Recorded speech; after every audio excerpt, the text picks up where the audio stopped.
Hello, I'm Mike. I'm a longtime comic book fan, comic book reader, collector, new to YouTube. So I will be showing you lots of interesting things, but you may have to bear with me on my presentation. I'm pretty new to shooting videos, so this is a very ragtag setup, how I'm going to do this. But my first haul video, and this haul video is going to be about my pickups, my haul from the Last Gasp Sale. I found out about this on Twitter. One of the guys that I follow on Twitter, I can't remember which account it was, had retweeted the sale that the Last Gasp was putting on, and I do believe it's still ongoing. But I made my purchases. I got about a dozen books, and I just received them the other day, so I have not had a chance to read these yet. But I thought I would go ahead and show off what I got. And like I said, there's about 12 books here, 12 or 13, so I'm just going to go through them, show the covers, and maybe an inside page or two to get, the flavor, and kind of go from there. Starting off with, when you think of Last Gasp and underground comics, the first creator I think of is Crumb. And so I did pick up a copy of Mr. Natural #1. This is not a first printing. It was either the 12th printing or the 13th printing. But I have seen and read some of Crumb's stuff. Most of what I have one of his sketchbook compilations, and then I also have, he was a big blues fan, so I do have his book of blues, jazz, and country heroes. And this also came with a CD that's in the back cover of some of his favorite picks. It's a very good CD if you like old country blues and old country music and jazz. So that's the back cover. Give you an idea of, some of the inside, his portraits. But that's one of the things I already had of his. And then this is what I think would be his most famous character, Mr. Natural. There's actually a tattoo shop near my house where I live here that has they have a bench out front, and the back of it is Mr. Natural, and, telling people to come on in. So anyway, here's Mr. Natural #1, and like I said, I'm just gonna give a little chance to see a little bit of the inside. Not gonna show too much. Like I said, I got several books to go through just to give you a little bit of an idea. I'm sure most of the people that'll be watching this have probably already got a good idea of what Crumb's style is like. And then talking about his music, that book, with the blues and the country, the old-timey blues and country stuff that he's a big fan of. I actually have a couple of Crumb's CDs. For a while there, I don't know how long he did it, he had a band. It was Crumb and his Cheap Suit Serenaders. And they were really good. It was really impressive how good they were. But yeah, it's that old-time blues and country sound, stuff from the 30s. They're playing saw blades and mandolins and banjos and stuff, and it's really good. Really well done, and very funny lyrics, and yeah, it was interesting to listen to and just kind of get like that other side of Crumb. So another book that I think of when I think of Last Gasp is Zap Comics. This is Zap Comics #7, and this is an anthology compilation. So it has several of the bigger names that you think of. So here's like a Spain Rodriguez here.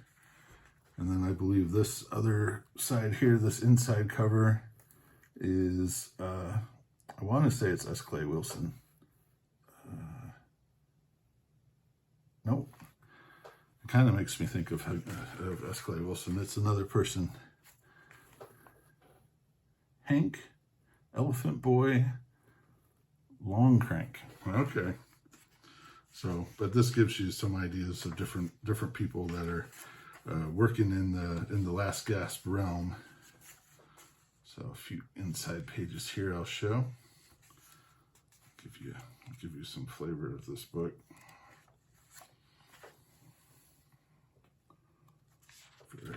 Very interesting. Well, here's some Robert Williams.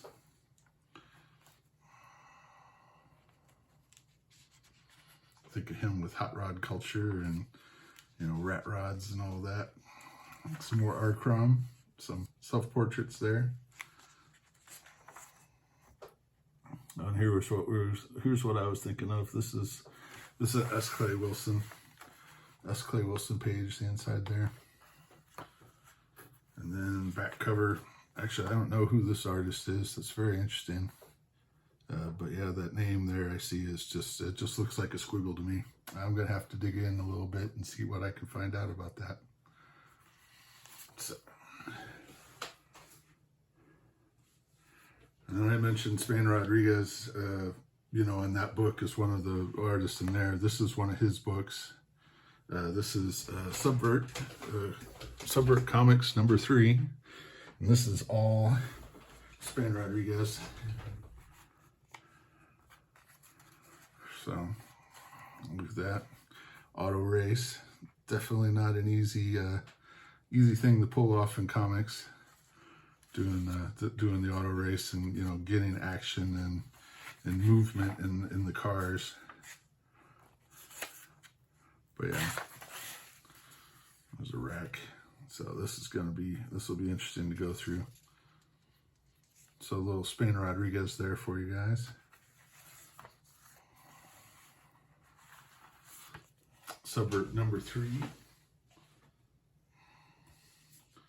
Then another one that I mentioned from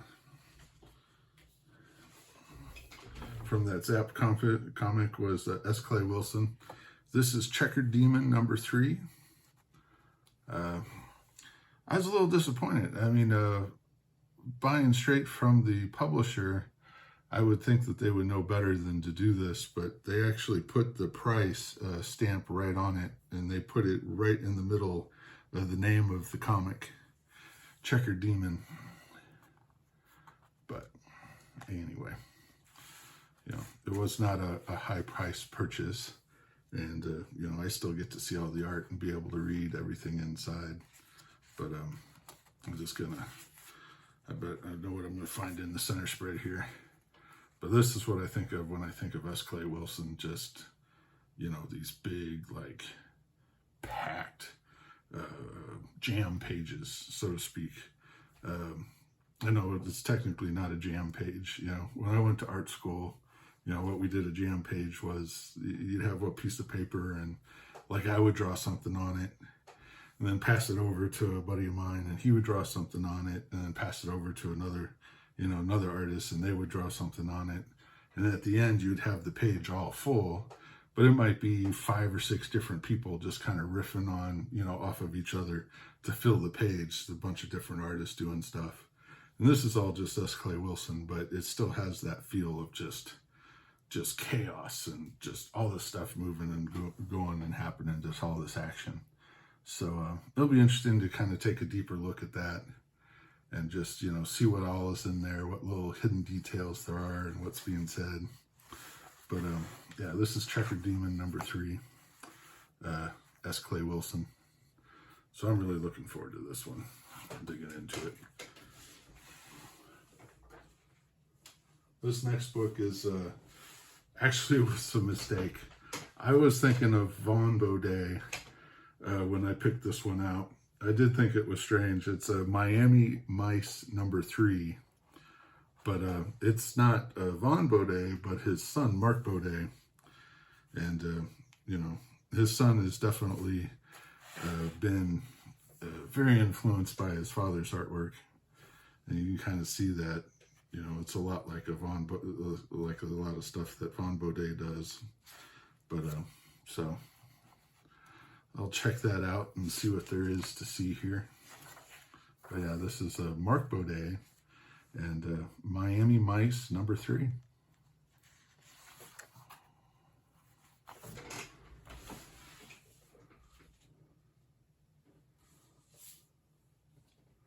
I'm also a big fan of horror comics.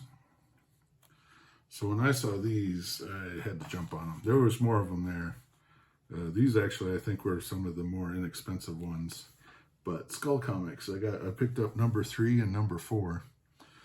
This one is a Span Rodriguez cover. And then this other one, this is the Jason cover. Jason spelled with an X. And so, you know, I had to grab these up.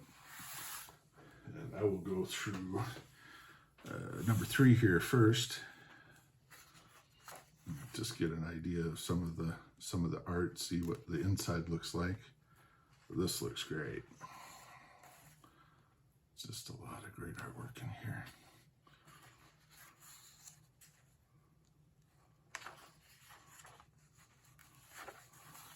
And in the back, this is Greg Irons piece of art here.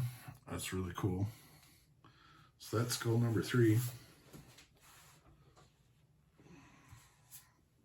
And Skull #4, like I said, this is the Jason cover.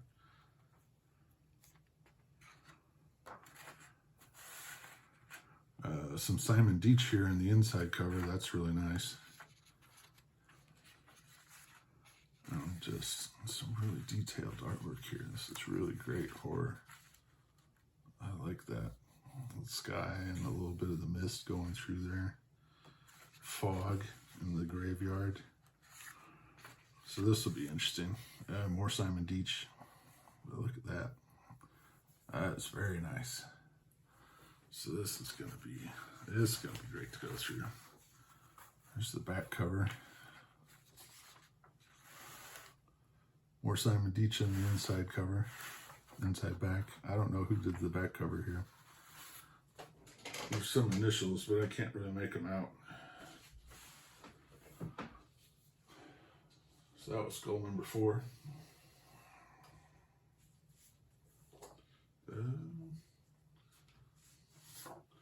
Here's a guy that I've been seeing in my Instagram. He's got a new book coming out. This is Steve Lafler.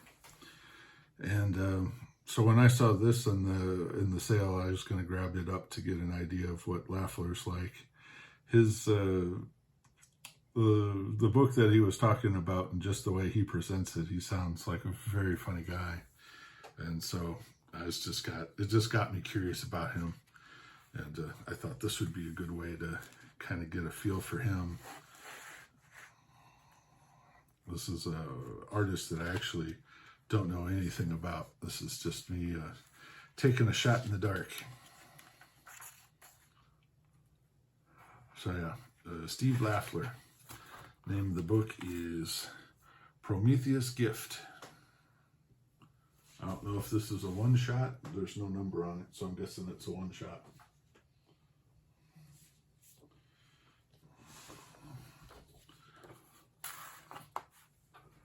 Here's a Kim Dietz book.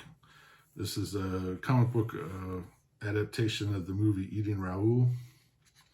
So I thought I'd grab that up. It was a nice, inexpensive purchase to grab some Kim Dietz artwork.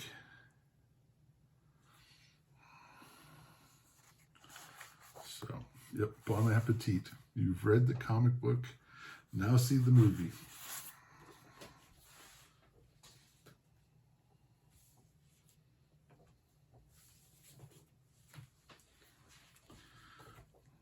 This is one that is, I picked this up more as I would say the historical value of it. I live in Kansas City, and actually the comic book shop I go to is owned by Friendly Frank, who used to do comics. He was a comic book shop owner up in Chicago, and he is the guy, or I guess technically it would have been the manager of his comic book shop, got arrested for selling pornography. And the pornography in question was Omaha, the Cat Dancer. And this is the book, this is the comic that launched the comic book legal defense fund. And that was Friendly Frank reaching out to Dennis Kitchen and, telling him what had happened. And they put together a portfolio of artwork from all the different artists that I guess was being published by Kitchen Sink as a way to, and sold the pieces from the portfolio to put together the first amount of money to defend this comic book store manager who had been arrested. And that is what kicked off the comic book legal defense fund.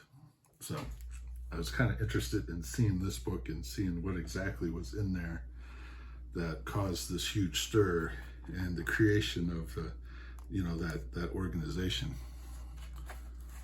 So it was definitely, looking in the inside, there's definitely adult content, and it does say adults only on it. This is obviously not, this is the 25th anniversary edition of it.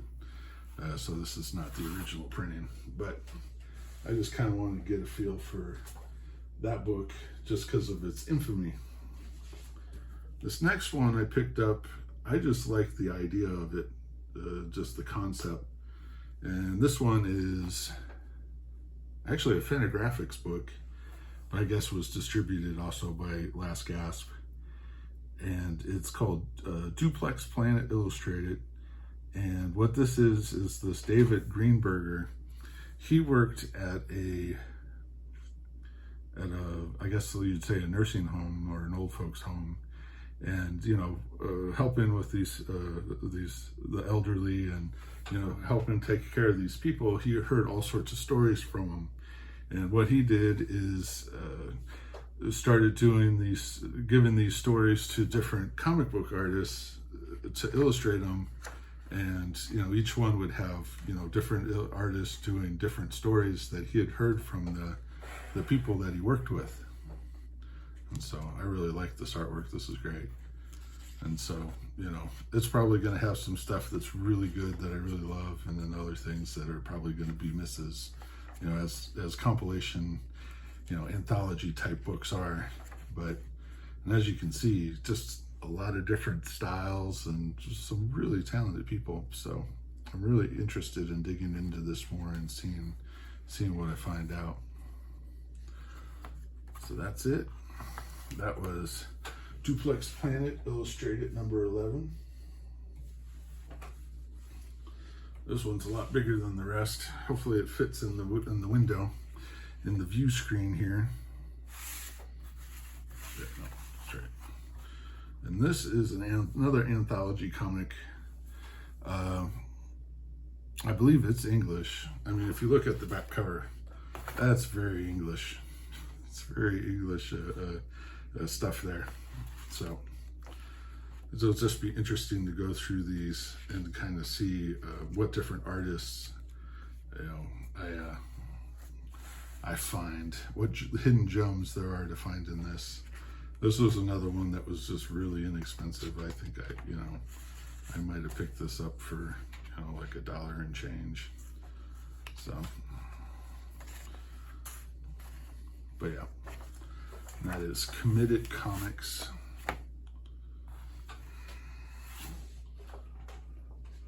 And then the last one, last but not least, I figured, picking up from the Last Gasp Sale, the publisher that I needed to get their Last Gasp book.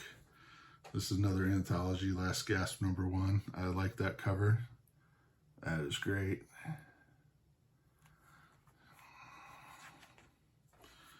Let's see, I don't know what the year is on this. This is going to be different copyright years on here. This is from 1981. But just give you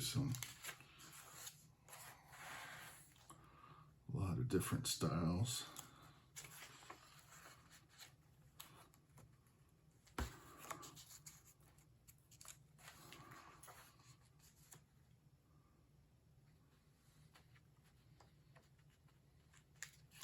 So yeah, that's an interesting style. I like that. Let's see what's, go Blanket. I'll have to look him up, see what I can find, but I like that style a lot. So that is it. That is my haul from the Last Gasp Sale. I hope you enjoyed it. I'm definitely going to be enjoying reading all these books, digging through all the different artists and seeing what new rabbit holes I have found when I found to go hunting down. I'm going to jump down and see what new things I discover through this. And thank you all very much for watching my video. I hope you enjoyed it.